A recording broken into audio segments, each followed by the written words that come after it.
नमस्कार साथियों, स्वागत करता हूँ मैं चंदन आपके अपने YouTube channel Sahu mathematic circle पर। दोस्तों जल्दी से जुड़ गए दोस्तों और अपने दोस्तों में भी शेयर कर दे दोस्तों। तो दोस्तों आज के इस वीडियो में देखने वाले हैं दोस्तों क्लास टेंथ के साइंस के फिजिक्स के चैप्टर नंबर 1 के देखेंगे दोस्तों, जिसका नाम है दोस्तों प्रकाश के प्रवर्तन तथा अपवर्तन। जिसका नाम क्या दोस्तों प्रकाश के प्रवर्तन तथा अपवर्तन दोस्तों, जिसका पार्ट 1 है वीडियो दोस्तों। इसमें हम क्या करेंगे दोस्तों कि इस चैप्टर में पूरा थ्योरी को देखेंगे दोस्तों, जिसको हम थ्योरी को पूरा कॉन्सेप्ट और ट्रिक के साथ बताने वाले हैं दोस्तों, जो दोस्तों आपका बिहार बोर्ड और CBSE बोर्ड के लिए इम्पोर्टेंट रही है दोस्तों। इसके साथ साथ क्या दोस्तों जो कॉम्पिटेटिव पॉलिटेक्निक, ITI और पैरामेडिकल इन सभी एग्जाम के लिए काफ़ी यह सेक्शन महत्वपूर्ण होने वाला है दोस्तों। इसलिए इस वीडियो को ज़्यादा से ज़्यादा शेयर कर दे दोस्तों और अपने दोस्तों में शेयर कर दे दोस्तों। और अभी तक सब्सक्राइब नहीं किए दोस्तों, चैनल को सब्सक्राइब कर ले दोस्तों। तो चलिए दोस्तों बिना कोई देरी के स्टार्ट करते आज के क्लास को स्टार्ट करते हैं दोस्तों, जिसका नाम है दोस्तों लाइट रिफ्लेक्शन एंड रिफ्रैक्शन, यानी रिफ्रैक्शन ऑफ लाइट। तो दोस्तों क्या प्रकाश का परिवर्तन और अपवर्तन में दोस्तों सबसे पहले जानकारी अगर देखा जाए दोस्तों क्या, तो सर्वप्रथम दोस्तों होता है लाइट। तो लाइट के क्या है चैप्टर पर है दोस्तों, लाइट का परिवर्तन और परिवर्तन दोस्तों तो क्या है, इसके परिभाषा को जानना जरूरी है दोस्तों कि आखिर लाइट क्या था दोस्तों। तो लाइट देखा दोस्तों तो क्या है, प्रकाश ऊर्जा का एक रूप है। इस ऑब्जेक्टिव आता दोस्तों क्या है, इस पर दोस्तों हम ज़्यादातर ऑब्जेक्टिव के फोकस करने वाले दोस्तों, तो ज़्यादा ऑब्जेक्टिव के लिए ध्यान दीजिएगा दोस्तों। तो क्या प्रकाश एक ऊर्जा का एक रूप है, जिसकी मदद से हम किसी वस्तु को देख पाते हैं, प्रकाश कहलाता है। यानी प्रकाश वो क्या है, एक ऊर्जा का रूप है दोस्तों, जिसकी मदद से हम किसी वस्तु को देख पाते हैं, उसे प्रकाश कहते हैं दोस्तों। तो पूछते हैं दोस्तों कि ऊर्जा प्रकाश किसका रूप है दोस्तों, तो प्रकाश ऊर्जा का एक रूप है। अगला इससे प्रश्न बनता है दोस्तों कि प्रकाश के गुणों को लिखिए। प्रकाश के कौन कौन से गुण है दोस्तों, तब प्रकाश के गुण क्या था, निम्नलिखित प्रकाश के कुछ गुण है दोस्तों। तो प्रकाश क्या करते दोस्तों कि सरल रेखा में गति करते हैं। प्रकाश सरल रेखा में गति करते हैं। किस रेखा में गति करते दोस्तों, यह एक सरल रेखा यानी सीधी रेखा में यह गमन करते दोस्तों। दूसरा है दोस्तों कि प्रकाश विद्युत चुंबकीय तरंग, इसीलिए संचरण के माध्यम की आवश्यकता नहीं पड़ती है दोस्तों। कैसा तरंग पूछा दोस्तों कि प्रकाश कैसा विद्युत तरंग है दोस्तों, प्रकाश विद्युतीय चुंबकीय तरंग है, इसीलिए क्या दोस्तों इसे माध्यम की आवश्यकता नहीं पड़ती है दोस्तों। तीसरा दोस्तों कि प्रकाश अपारदर्शी वस्तुओं के तीक्ष्ण छाया बनाती है। यानी दोस्तों कि क्या है दोस्तों कि प्रकाश के सामने किसी वस्तु को लगा उसकी छाया बनती है। यानी कैसा छाया बनाते है दोस्तों, तीक्ष्ण छाया उसके बनता है। इसके बाद जैसे अगला ऑब्जेक्टिव होता है दोस्तों कि प्रकाश की चाल निर्वात में सबसे अधिक होती है। पूछा दोस्तों कि प्रकाश की चाल निर्वात में सबसे अधिक किसमें होती है, प्रकाश की चाल देता तो निर्वात में होती है दोस्तों। कितना होता है, तो 3 × 10⁸ मीटर प्रति सेकेंड होता है दोस्तों। और इसको देखा जाए दोस्तों तो मीटर में यहाँ पर लिखिए दोस्तों कि 3 और 3 के पावर 8 को 0 देते हैं तो दोस्तों क्या होता है कि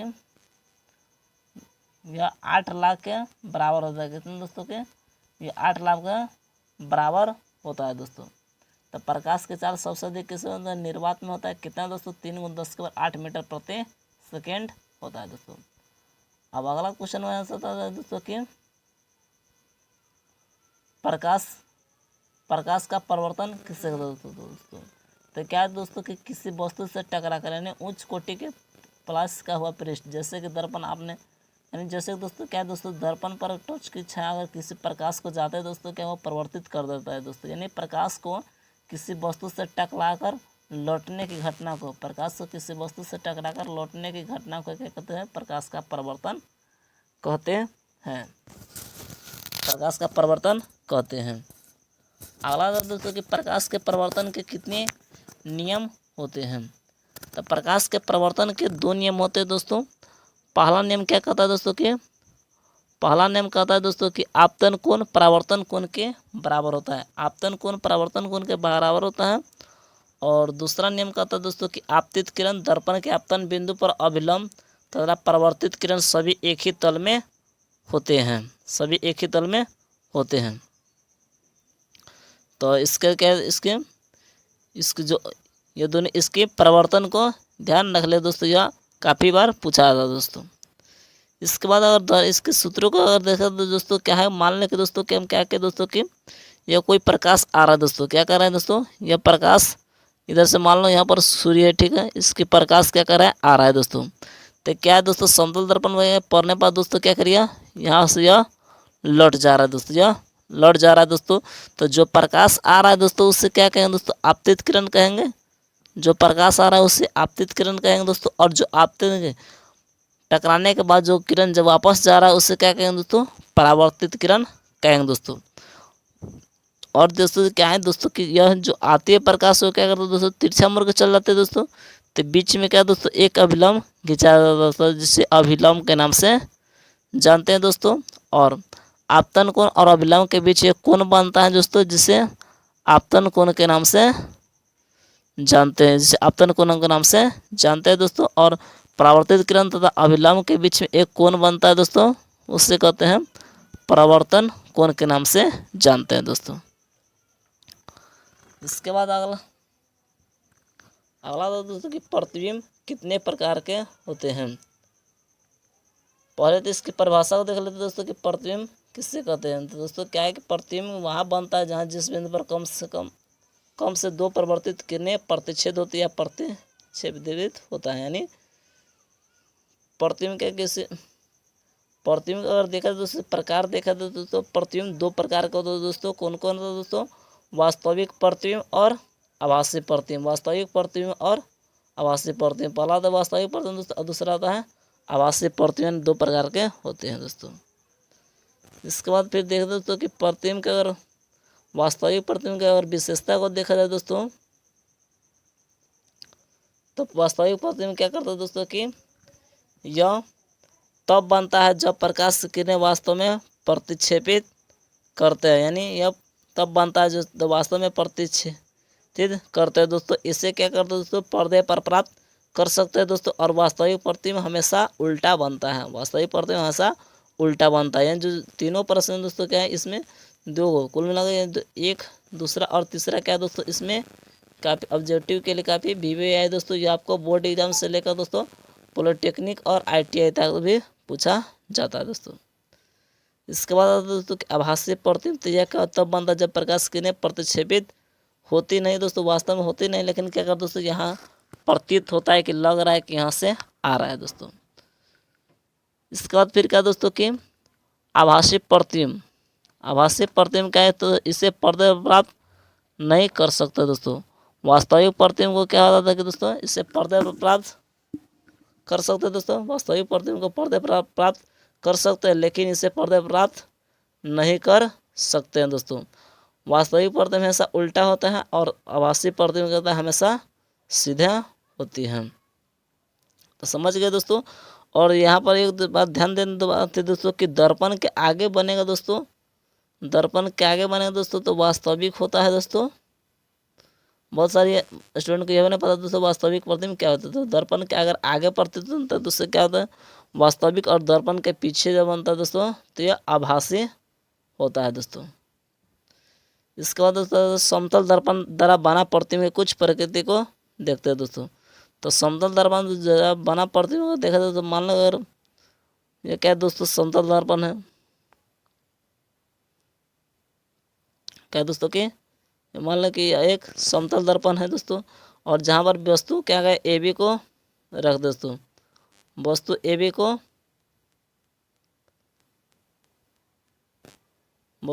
को रख रहे हैं दोस्तों। तो क्या होगा दोस्तों कि इसकी जो प्रतिबिंब में दोस्तों दर्पण के कहाँ बनेंगे दोस्तों, पीछे बनेंगे दोस्तों। और लेकिन जिस आकार का वस्तु रहेगा वैसा ही बनेगा दोस्तों। जितना दूरी पर रखेंगे उतना ही दूरी पर बनेगा दोस्तों। और इसमें भी आपतन कोण परावर्तन कोण के बराबर होते हैं। इसमें अगर देखा दोस्तों तो आपतित किरण परावर्तित किरण के बराबर होती है। तो इसकी कुछ विशेषता को इस प्रकार देखा जाए दोस्तों, क्या है, यह है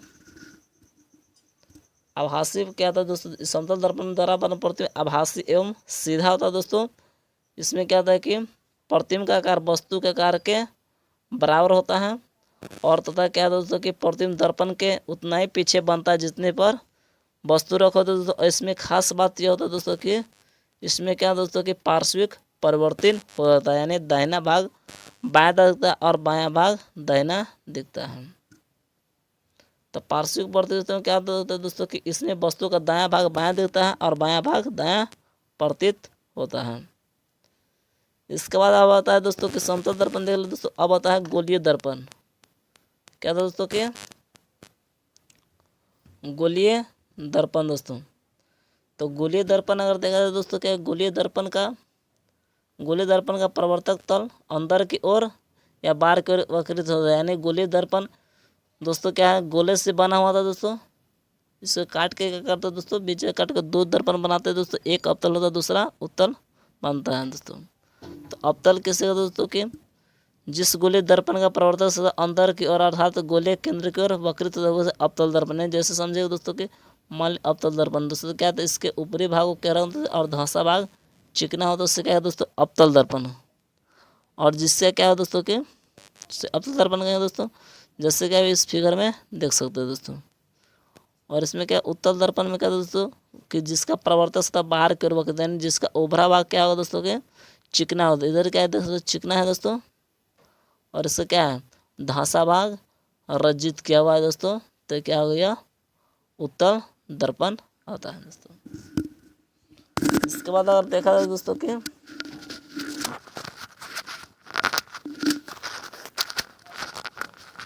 उत्तल दर्पण के अगर देखा जाए दोस्तों, तो क्या है कि गोलीय दर्पण में समानता वक्रित होने वाला कुछ शब्द दोस्तों, जिसके क्या करते हैं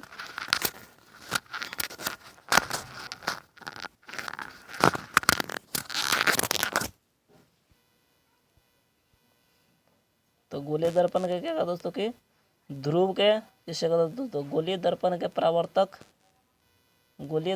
प्रवर्तक सतह केंद्रों को दर्पण का ध्रुव कहते हैं दोस्तों। ध्रुव क्या आता है दोस्तों, पी बीच में होता है दोस्तों, जिसे पी से व्यक्त करता है। ध्रुव को प्राय पी अक्षर से निरूपित करते हैं दोस्तों। इसके बाद आता है दोस्तों मुख्य अक्ष दोस्तों। तो गोलीय दर्पण का ध्रुव तथा वक्ता केंद्र त्रिज्या से गुजरने वाली एक सीधी रेखा को मुख्य अक्ष कहते हैं दोस्तों। यह दर्पण के ध्रुव पर अभिलंब के समान होती है दोस्तों।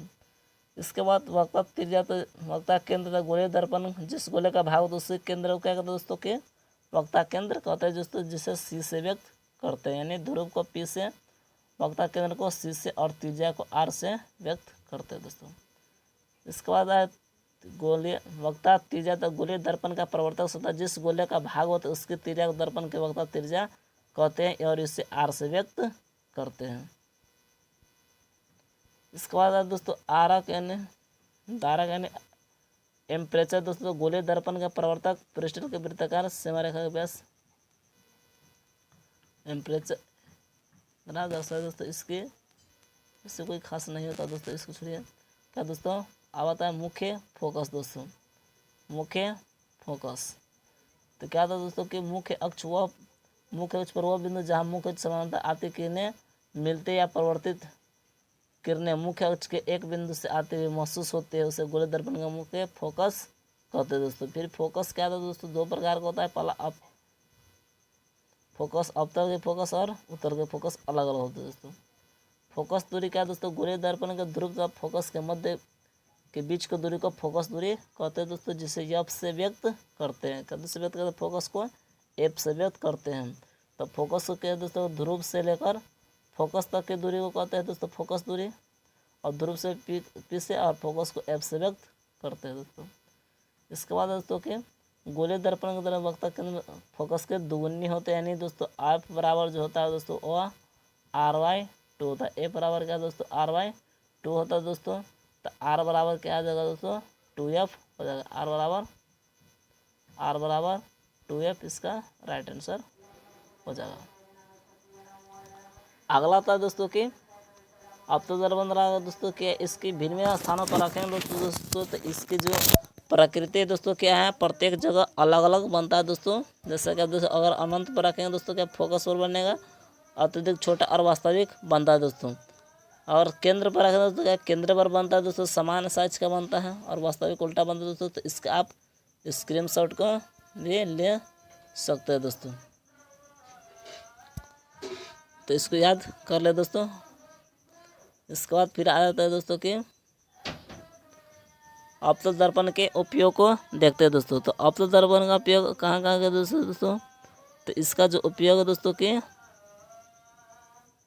आपको दोस्तों क्या है कि टॉर्च, सर्च लाइट तथा वाहनों के हेडलाइट में प्रकाश के शक्तिशाली समंदर पुंज के प्राप्त यानी इस अवतल दर्पण का प्रयोग कहाँ है दोस्तों, टॉर्च, वाहनों के हेडलाइट तथा सर्च लाइट में अवतल दर्पण का प्रयोग किया दोस्तों। इसके बाद क्या रोगियों के दंत चिकित्सक अवतल दर्पण में मरीजों का दांत, कान, नाक, गला इस सबको देखने में क्या है दोस्तों कि अवतल दर्पण का प्रयोग करते हैं दोस्तों। इसके बाद चेहरे का बड़ा प्रतिबिंब बनाने के लिए शेविंग दर्पणों में भी क्या था दोस्तों। इसके बाद सौर भट्टियों में सूर्य के प्रकाश को केंद्रित करने के लिए इसका प्रयोग किया जाता है दोस्तों। हजामती के लिए भी इसी का प्रयोग किया जाता है दोस्तों। इसके बाद आता है दोस्तों उत्तल दर्पण। तो उत्तल दर्पण का प्रयोग तो उत्तल दर्पण मुख्य समानांतर किरणों प्रवर्तक के पश्चात फोकस से प्रतीत होते दोस्तों।